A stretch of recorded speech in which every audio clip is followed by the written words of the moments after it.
জগন্নাথ বিশ্ববিদ্যালয়ের ছাত্র সংসদ নির্বাচনে শিবির সমর্থিত প্যানেলের ভূমিধ্বস বিজয় হয়েছে। আলহামদুলিল্লাহ।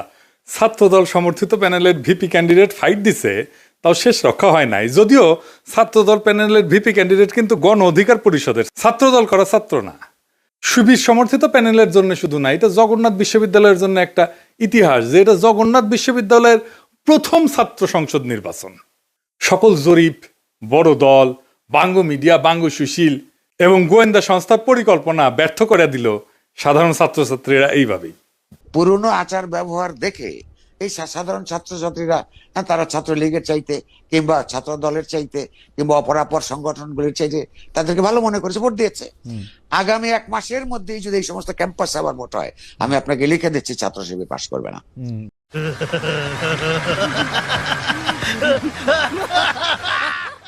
ইদানিং তো আবার জরিপ চলতেছে। জরিপে দেখা যায় বিএনপি ছাড়া কথা নাই। 70% লোক নাকি বিএনপিরে ভোট দিবে। এমিনেন্স একটা জরিপ করেছে, ওর মালিক আমার মেডিকেলের 3 বছরের জুনিয়র জাসদ করেছিল। ওর এনজিও হেলথ নিয়ে কাজ করে ওই এমিনেন্স। এখন নতুন ধান্দাবাজিতে নামিছে। শামিম শুনো, 70% লোক বিএনপিরে ভোট দিবি, দিবি পাশা পাইতে দিলে হোগাত ছাপ্পা দিয়ে দিবি, হ্যাঁ ব্যালটে দিবি পাবলিকে। এই জগন্নাথের ইলেকশন নিয়েও জরিপ করেছিল, কইছিল ছাত্রদল জিতবি। সেটা আবার বাসস, তার মানে বাংলাদেশ সংবাদ সংস্থা ছাপিয়েছিল, মানে সরকারি সংবাদ সংস্থা। এটি মাহবুব মুর্শেদকে চাকরি দিছে আসিফ নজরুল। পুরা আওয়ামী লীগ আমলে আওয়ামী লীগের সাথে সিস্টেম করে চলিছে।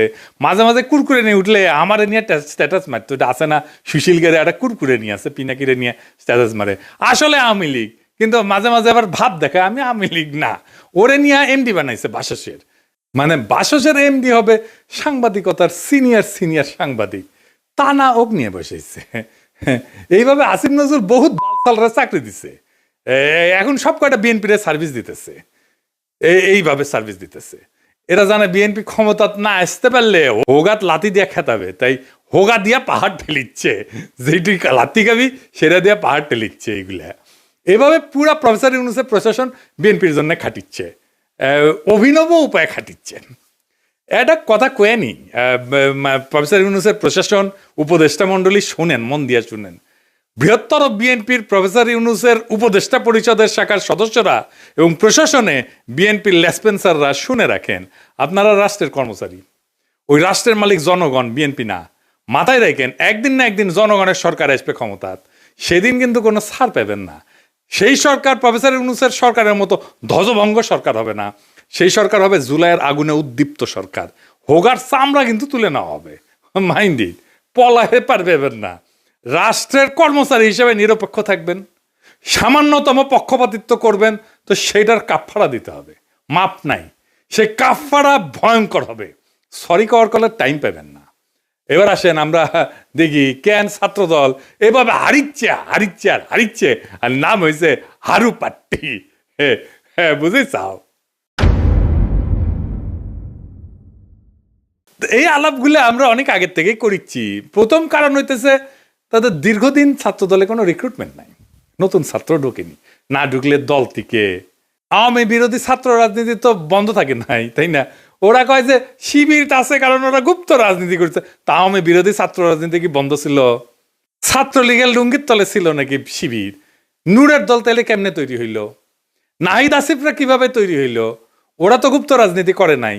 শিবির প্রকাশ্য রাজনীতি করে নাই, কারণ সে বিপ্লবী রাজনীতি করছে। বিপ্লব মানে এক্সিস্টিং সিস্টেমের রাপসার, এটার ভেঙে ফেলতে হয়। যেই শক্তি প্রকাশ্য সে ইতিমধ্যে রাষ্ট্রীয় নজরদারির ভিতরে থাকে, তাই সে রাপসার করতে পারে না এক্সিস্টিং সিস্টেমকে, বিপ্লবী হইতে পারে না। বিপ্লব মানে অসম লড়াই। এইখানে ট্রান্সপারেন্সি থাকাটা আত্মঘাতী, গোপনীয়তা এখানে নৈতিকতা না, এইখানে স্ট্রাকচারাল নেসেসিটি। বিপ্লবী হইতে হইলে তাকে গোপনে রাজনীতি করতে হবে। এই কাজটা করেছে শিবির, সেই জন্য বিপ্লবী ক্যারেক্টার নিয়ে দাঁড়াইছে। সেই জন্যই তারা এই ভূখণ্ডের ইতিহাসে সবচেয়ে শক্তিশালী ছাত্র সংগঠন হিসেবে উত্থিত হয়েছে। গুপ্ত ছিল, ছাত্রলীগের লুঙ্গির তলে ছিল, এইসব বইলা লাভ হয়েছে কেন? হয় নাই, হবেও না। এইবার দ্বিতীয় ইস্যু, বিএনপির ভুল রাজনীতি। ভুল বলাটা ঠিক না, মানে যেই রাজনীতি করতেছে মুক্তিযুদ্ধের চেতনা মারাইতেছে সেটা আত্মঘাতী হইতেছে। ক্রমাগত তারা মুক্তিযুদ্ধের চেতনা ডুবন্ত নৌকায় চইরা নিজের রাজনৈতিক ভবিষ্যৎকে ধ্বংস করিচ্ছে। মানুষজন এই কথা আওয়ামী লীগ আর বামেদের কাছে শুনিছে, তো এখনো শুনে, তাই না? এতদিন 15 বছর ধরে শুনিছে, মাইক লাগে শুনিছে। তারা এই কথার প্রতিধ্বনি যখন বিএনপির কাছে শুনে, সে তখন মনে করে আরে এটা তো আওয়ামী লীগ, এটাই তো ইন্ডিয়ার বন্ধু। আর সত্যি সত্যি যখন ইন্ডিয়ানদের উচ্ছ্বাস দেখে তারেক রহমানকে নিয়ে, আর তারা প্রকাশ্যেই বলে তারেক রহমান আর বিএনপি তাদের পছন্দের দল, তখন মানুষ দুয়ে দুয়ে স্যার মিলায়। সুবীর ভৌমিকের কথাটা আবার শুনেন, এডিটর সাহেব শুনান। ভারত বাংলাদেশে কোন সরকার চাইবে? খুব সোজা উত্তর আমি তোমায় দিয়ে দিচ্ছি। Awami League is not in election, next best option is BNP, obviously not জামাত।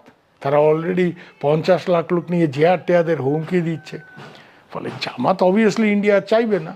অত অনেক কথা, ডিপ্লোম্যাটিক কথা বলে তো লাভ। কানেকশনটা হচ্ছে 71। আমরা একসাথে, আমার সৈন্য এবং মুক্তিযোদ্ধারা রক্ত ঝরিয়েছে, সেই সুবাদে Awami League. This is the historical fact.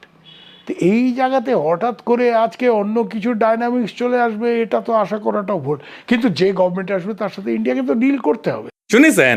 এই সুবীর ভৌমিকের কথাটা কাইটে নিয়ে মোবাইলে সেভ করে রাখবেন, আর ভোটার ক্যাম্পেইনে গেলে এটা ভোটারদের শুনেবেন, কাম সারা হয়ে যাবে। ভোটার পাশায় ছাপ দিয়া ভোট দিবে বিএনপিতে। আর তার উপরে যদি দেখে সেই আওয়ামী লীগের অলিগার্ক লবণ কামালদের সাথে তারেক রহমানের হাত মিলায়, তখন পাবলিকে বুঝা যায় এটা সেই আগের বন্দোবস্ত। আমরা হাসিনাকে তাড়াইছি, কিন্তু তার তৈরি বন্দোবস্ত এখনো আছে, আর এই বন্দোবস্তের মালিকানা নিছে বিএনপি। আওয়ামী লীগের এই বন্দোবস্ত, এই শক্তি বিএনপিকে আশ্রয় করে আবার শক্তি নিয়ে ফিরে আসতেছে, যেন আপা চট করে ঢুকে যাইতে পারে। ইউনিভার্সিটিগুলোতে বিএনপির এই অবস্থা হইতো না যদি আমার চাইনিজ বুদ্ধি নিত। সেটা তো বিএনপি শুনবে না, সে শুনবে ভুট্টো সাহেবের কথা। যাই হোক, আমার ক্ষুদ্র ভাতারা কবে আন্নার কাছে দাদা সব স্ট্র্যাটেজি থাকে না, তা থাকে না। তাই স্ট্র্যাটেজি আমি বানাইবার পারি, কয়া দিতেছি, কমো কয়া দি। এখন তো কয়া দিলেও কোনো লাভ করবার পারবি না, কিন্তু কয়া দি যে কেমনে এটা করা যায় গেল নি। আসেন এটা শুনি দেখি, মজা পাবেন কলে। ছাত্র দলে যে রিক্রুটমেন্ট নাই, এটা তারেক রহমান সহ সব বিএনপি নেতারা জানে, স্থায়ী কমিটির সবাই জানে, স্বীকার করে, কিন্তু এইটারে কেমনে ম্যানেজ করবে সেটা জানে না। এই প্রসঙ্গে একটা প্রফেশনাল গল্প বলি আর কি, খুব বেসিক কনসেপ্টের গল্প আর কি। প্রোডাক্ট লাইফ সাইকেলের মার্কেটিং এর একটা খুব বেসিক কনসেপ্ট। কিসে দেয়? যে কোনো প্রতিষ্ঠানের, মানুষের, দলের, পণ্যের একটা লাইফ সাইকেল থাকে বা জীবন চক্র থাকে। মানে জন্ম, বেড়ে ওঠা, তারুণ্য, যৌবন, বার্ধক্য, মৃত্যু, মানুষের যে জীবন চক্র ঠিক তেমন একটা দলের বা পণ্যের ঠিক এরকম লাইফ সাইকেল বা জীবন চক্র থাকে। প্রথমে এটাকে বলা হয় ইন্ট্রোডাকশন বা উদ্ভব পর্ব, গ্রোথ বা উত্থান পর্ব, ম্যাচুরিটি বা আধিপত্য পর্ব, ডিক্লাইন বা পতন পর্ব। শিবির আছে উত্থান পর্বে, ছাত্রদল আছে পতন পর্বে। বুঝছাও? এইটা সব দেখে দেন কে কোনটি আছে। এই লাইফ সাইকেলকে চাইলে এক্সটেন্ড করা যায়। ম্যাচুরিটিতে আসলে আলাদা স্ট্র্যাটেজি নিতে হয়, যেন আবার নতুন কইরা সে উত্থান পর্বে চলে যেতে পারে। এই পতন পর্ব শুরু হইলেও আবার তাকে উত্থান পর্বে নিয়ে যাওয়া যায় কলে কিছু কিছু বিশেষ ক্ষেত্রে, কিন্তু একটা জায়গা আনা যায় না। সেটা হইতেছে হিস্টোরিক্যাল লেজিটিমেসি কোলাপস যদি হয় পলিটিক্যাল পার্টির ক্ষেত্রে। এটা শুনতে খটোমটো লাগলেও সোজা কলে, খুবই সোজা। মানে আমি যা বইলা আমার বৈধতা আনিছি তার উল্টা কাজ করলে লেজিটিমেসি কোলাপস হয়। এইটা ছাত্রদল আর বিএনপি দুইটারই হয়েছে। বিএনপি মুক্তিযুদ্ধরে তার পলিটিক্যাল অ্যাঙ্কার বানাইছে, উঠি খুঁটি গাড়িছে, কিন্তু বিএনপি ছিল আওয়ামী লীগের মুক্তিযুদ্ধের বয়ানের অ্যান্টিথিসিস। মুক্তিযুদ্ধ হয়েছে বাঙালি জাতীয়তাবাদের স্লোগান নিয়ে, তাই না? সংবিধানে তো ঢুকেছে। তো বিএনপি আসছে বাংলাদেশি জাতীয়তাবাদ নিয়ে। মুক্তিযুদ্ধের চেতনা ছিল ধর্ম নিরপেক্ষতা, বিএনপি আনিছে পরম করুণাময় আল্লাহ তাআলার উপর পূর্ণ আস্থা এবং বিশ্বাস। আওয়ামী মুক্তিযুদ্ধের লক্ষ্য ছিল সমাজতন্ত্র, বিএনপি কইছে না না, সমাজতন্ত্র মানে যদি হয় অর্থনৈতিক এবং সামাজিক ন্যায় বিচার, তাইলে ঠিক আছে, অন্য সমাজতন্ত্র আমি মানি না। বিএনপি ওইটা নিয়ে লেজিটিমেসি পাইছিল, ওই লেজিটিমেসি কোল্যাপস করেছে 2024-এর 5ই আগস্টের পরে, যখন মুক্তিযুদ্ধ। এই জন্যই বিএনপি জিততে পারবে না। সামনের ইলেকশনে। কিন্তু ছাত্রদল এটা ডিক্লাইন ফেজে গেছে আরো আগেই, মানে বিএনপির লেজিটিমেসি কোলাপস করার আগেই গেছে। সেই জন্য আমি কইতেছি যে কিভাবে বিএনপি যদি লেজিটিমেসির কোলাপস না হইতো তাহলে ছাত্র দলকে বাঁচাইতে পারতো, এখন সে চাইলেও পারবে না বাঁচাইতে। কেমনে পারতো? প্রথমে ছাত্র দলকে বিলুপ্ত করে দিতে হইতো, থেকে লাভ নাই, কারণ দল তো নাই, সমর্থন নাই, রিক্রুটমেন্ট নাই, থেকে লাভ কি? ভোটে জিতে না, হারু পাট্টি। তাইলে এটারে বিলুপ্ত কইরা সবাই রে বৈষম্য বিরোধী ছাত্র সংগঠনে একীভূত করতে হইতো। এটা হইলে বৈষম্য বিরোধী ছাত্র সংগঠনের সবচেয়ে বড় স্টেক হোল্ডার হইতো ছাত্রদল থেকে আসা লোকগুলা। বৈষম্য বিরোধী ছাত্র সংগঠনই হইতো বিএনপির গণছাত্র সংগঠন। সে আরো বৃহত্তর ঐক্যের চেষ্টা করতো, ছাত্র অধিকার পরিষদকে নিত, ইনকিলাব মঞ্চকে নিত, এরকম ছোটখাটো দলগুলোকে সে ঢুকায় ফেলতো, একীভূত করে ফেলতে পারতো। তাইলে শিবিরের একটা শক্তিশালী বিরোধী দল দাঁড়াইতো। এটা হইলে শিবিরের সাথে শক্ত ফাইট দিতে পারতো, অনেক জায়গায় জিতেও যেতে পারতো। আর যে রিক্রুটমেন্টের গ্যাপ তৈরি হয়েছে সেটা পূরণ হইতো, কারণ এই বৈষম্য বিরোধী ছাত্ররা তো ছাত্রদল করে না, এরা তো নতুন তরুণ, আরো তরুণ, এরা ঢুকতো, তাইলে তার গ্যাপটা পূরণ হইতো। এখন ইলেকশন হইতেছে আর মারা খাইতেছে বিএনপি, নামই হয়ে গেছে হারু পাট্টি। এখন আমার ক্ষুদ্র ভাতারা একটা বিরাট কোশ্চেন করে ফেলতে পারে আমাকে, আমি কালে ডরে আছি। হ্যাঁ, যে কয় যদি দাদা দলে যদি এইভাবে লাইফ সাইকেলের মধ্যে যায়, উত্থান পতনের মধ্যে দিয়া যায়, তাহলে তো আমেরিকা রিপাবলিকান আর ডেমোক্রেটদের মইরা ভূত হয়ে যাওয়ার কথাই ছিল। এইগুলো তো ভালোই টিকে আছে।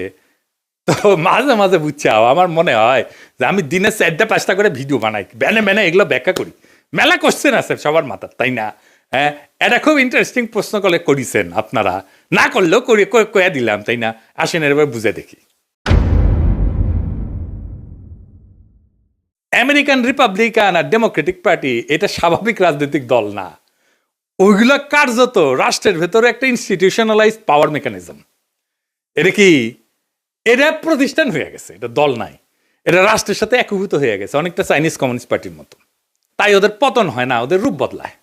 এই যে লাইফ সাইকেল থিওরি, যে জীবনচক্র থিওরি যেটা কইলাম, এটা কাজ করে হয়েছে, এটা ক্লাসিক রাজনৈতিক দলের মতো, ক্লাসিক রাজনৈতিক দল যেগুলো আদর্শিক দল বা ক্যারিসমেটিক লিডার আছে, যেমন মুজিবের দলের মতো, জামাতের মতো, শিবিরের মতো, কমিউনিস্ট পার্টির মতো, রেভলিউশনারি বা পোস্ট কলোনিয়াল দল কংগ্রেসের মতো, এবং দুর্বল রাষ্ট্র কাঠামোর দেশে Bangladesh, Pakistan, Africa, Latin America, এই সমস্ত জায়গায় এই সমস্ত থিওরি খাটে দলগুলোর ক্ষেত্রে। কংগ্রেসের মরে যাওয়া দেখে বুঝতে পারতেছেন, বিজেপির উত্থান থেকে বুঝতে পারতেছেন। আমেরিকান পার্টিগুলো আলাদা, রিপাবলিকান পার্টি, ডেমোক্রেটিক পার্টি, কোনোটাই কোনো ইডিওলজি না, কিন্তু কোনোটা একজন লিডারের উপরে দাঁড়ানো না, আদর্শিক নেতা নাই, কোনোটা একটা শ্রেণীর একচ্ছত্র প্রতিনিধি না, বরং এরা হইলো একটা নির্বাচনী ঐক্যের একটা ফ্রন্ট। এবং এরা কখনো পতন হয় না কয়েকটা কারণে, আমি এটা করে বলি। এক নম্বর হইতেছে 2 পার্টি সিস্টেম, এখানে 3 নাম্বার পার্টি এসে ক্ষমতার অংশ হওয়া এক্সট্রিমলি ডিফিকাল্ট।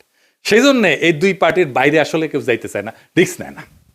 আমেরিকার মানুষ রাগ করলে নতুন দল বানায় না, পুরানো দলের ভিতরে ঢুকে সেটা বদলানোর চেষ্টা করে। এবং আপনি দেখবেন রিপাবলিকান এবং ডেমোক্রেটিক পার্টির দুটেরই বদল হয়েছে ভিতর থেকে মেলাবার, 1-2 বার না। এই কারণে দল ভাঙে না, ভেতরের রূপটা বদলায় যায়। এখানে পার্টি মানে কিন্তু দর্শন আদর্শ না, রিপাবলিকান মানে একটা জিনিস না, কিন্তু একটা পার্টি না। এর মধ্যে রিগানের কনজারভেটিভ পার্টি আছে, বুশের নিউকন আছে, ট্রাম্পের পপুলিস্ট পার্টি আছে, ন্যাশনালিস্ট পার্টি আছে। ডেমোক্রেটিক মানেও এক জিনিস না, ক্লিন্টনের নিও লিবারেল আছে, ওবামার টেকনোক্রেটিক পলিটিক্স আছে, বার্নি স্যান্ডার্সের ডেমোক্রেটিক সোশ্যালিস্ট আছে। তাই ভেতরের আইডিওলজিকে নেতৃত্ব দিচ্ছে, সেই আইডিওলজিটা বদলায়, কিন্তু পার্টি থাকে। আর একটা জিনিস হচ্ছে স্টেট পার্টি, একটা ফিউশন হয়েছে আমেরিকা, পার্টি আর স্টেট একসাথে মিলে গেছে। যেমন ধরুন কংগ্রেস ককাস বলে একটা জিনিস আছে, যেখানে 2 পার্টি একসাথে কাজ করে। স্টেট গভর্নর নেটওয়ার্ক যেটা, সেখানে 2 পার্টি একই সাথে সমান শক্তিশালী, থিঙ্ক ট্যাঙ্ক, তারপরে যে ডোনারদের ক্লাস, মিডিয়ার যে ইকোসিস্টেম, এই সব কিছু মিলে এটা একটা সংগঠন না, এটা একটা পাওয়ার ইনফ্রাস্ট্রাকচার হয়েছে। আমেরিকান এলিটদের যে কনফ্লিক্ট, এইটা ম্যানেজ করা হয় এই 2 পার্টির এই সিস্টেমের মধ্যে দিয়া। এই 2 দল আসলে এলিটদের মধ্যে পাওয়ার শেয়ারিং মেকানিজম, জনগণের যেটা ক্ষোভ এটাকে ইনস্টিটিউশনাল চ্যানেলের মধ্যে ঢুকে দেয়। আর এরা ক্রাইসিসে ভেঙে যায় না, রিব্র্যান্ড করে নিজেদেরকে। যেমন ধরেন ভিয়েতনাম যুদ্ধের পরে ডেমোক্রেটদের রিফর্ম হয়েছিল, সিভিল রাইট মুভমেন্টের পরে রিপাবলিকানরা একটা সাউদার্ন স্ট্র্যাটেজি নিয়েছিল, 2016-তে সেটাতে ট্রাম্পের নতুন তত্ত্ব, এই পপুলিস্ট তত্ত্ব নিছে। তারা ইডিওলজিক্যাল রিসাইক্লিং করে। তার মানে কি ওরা কখনো মরবে না?